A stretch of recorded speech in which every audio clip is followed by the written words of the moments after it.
Hey, what is up guys? Indy here, or Indiora if you're into using full names. And today, this will be the second last video to my little intro to programming series. This series was never meant to teach Visual Basic in depth. It's really just how to get used to the programming, stuff like that, right? And yeah, so today, where I'm going to be showing you how to use a little more with in your programming, just to kind of not show you an extremely complicated project, but just a simple project. So we're going to create a new project here, and we're just going to wait for it to load. There we go. So console app.NET framework, and I will be showing you how to write a multiplication table. So we're gonna go with the number 7. So I'm just gonna name it Indy 777, and then just gonna go to desktop, and we're going to place it in the tutorial section. And then we're going to hit create. Perfect, so now we have it loaded up. And always remember, never forget your header. So, Indy underscore 777 program, written in Visual Basic, written by Indy. I'm not going to go with the slash Indiora thing. Indy just makes it quicker, and obviously I don't want to waste any of your time. And then written the 18th of May 2021. Add our little remark. This program prints the multiplication table of the number 7 all the way to 50. All the way to 50 times. There we go. So, right away, open up your submain and open up your module. So, first up, we have our variable declaration. We have dim. We're going to go with number 1. And then we're going to set that as a byte. And that's going to be equal to 7. And then we have result, and we're just going to set that to an integer. And 0. So, right away, don't forget changing of the window title. Then you have your console.title equals Indy 777 by Indy. You can set that to whatever you like. Don't worry about that. And so, we have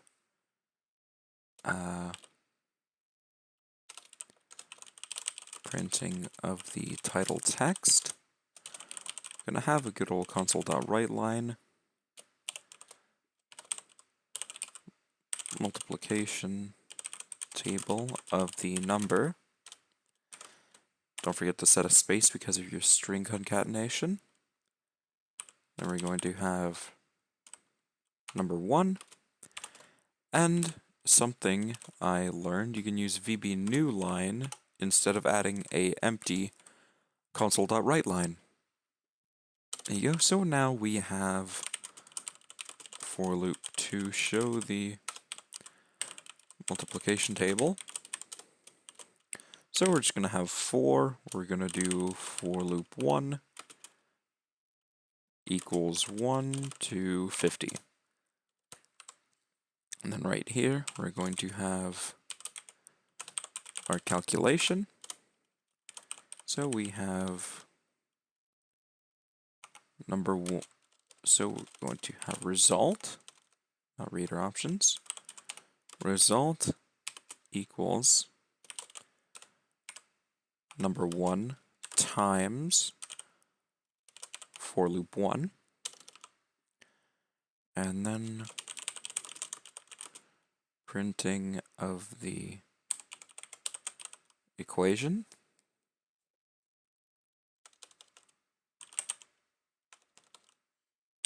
I forgot how to spell the equation actually. Then just gonna stick with the French spelling and hope it's correct. Okay. And printing of the equation at a rhythm of 1/10 of a second. There, so we just have our console.write line. And we're going to set number 1.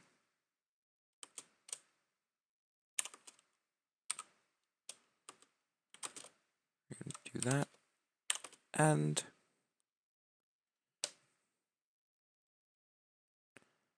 for loop 1. And then going to do this. Set our equal sign. Oh, sorry about that. Hit the wrong key. There we go. And then we are going to set result. And then for our little pause, we're going to do threading.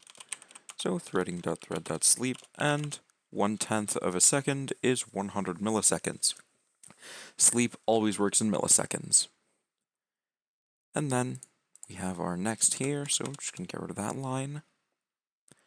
And there you go. So now we simply put our break from the program to show information to the viewer. We have our console.readline.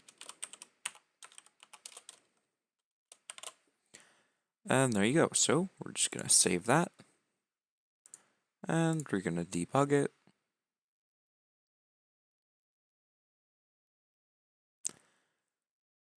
Just going to hit allow.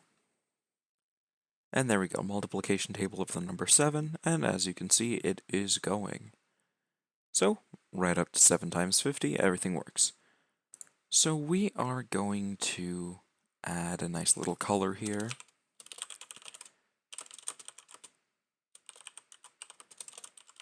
Changing of the text color. Console.foreground color equals console color dot. We're going to go with magenta for the actual equations, and we're going to go with red for the title text. We're just going to hit save again, hit start, and there you go. So, just to show you a little bit of automation that you can do with Visual Basic. Automation is a really good thing. I mean, hey, it's way faster to just write this program real quick than taking a calculator and doing every single one of them individually.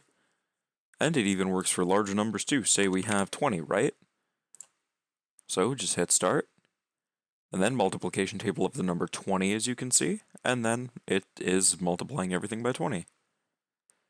So really it's a one-size-fits-all program that you can use for really any number, as long as it doesn't pass like 2 billion. Because say if we have like 1 under a million. Oh. Yeah, that's right.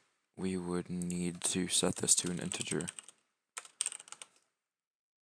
Okay, you know what? We're going to go with, 9,999,999. Gonna hit start. Just watch, we're gonna get an overflow exception. At least I'm pretty sure we will. Okay, I need to set this number higher. There we go. And right there, we get an overflow exception because our result cannot handle that. So if we just set this to a long data type, then you'll be able to see it will be able to take more, but it still can't do it. Because if you go look at the documentation that I have that I've put in the description for the variables, then you would see the number simply goes too big, so we're just going to set that back to byte, set this back to 7, and then I'm going to compress it, put it in the mega.nzs just so you can play around with it. However, I would recommend writing your own code because writing your own code will improve your skills. So I just have to close this. I'm going to say thank you all for watching, and I will see you in the next video.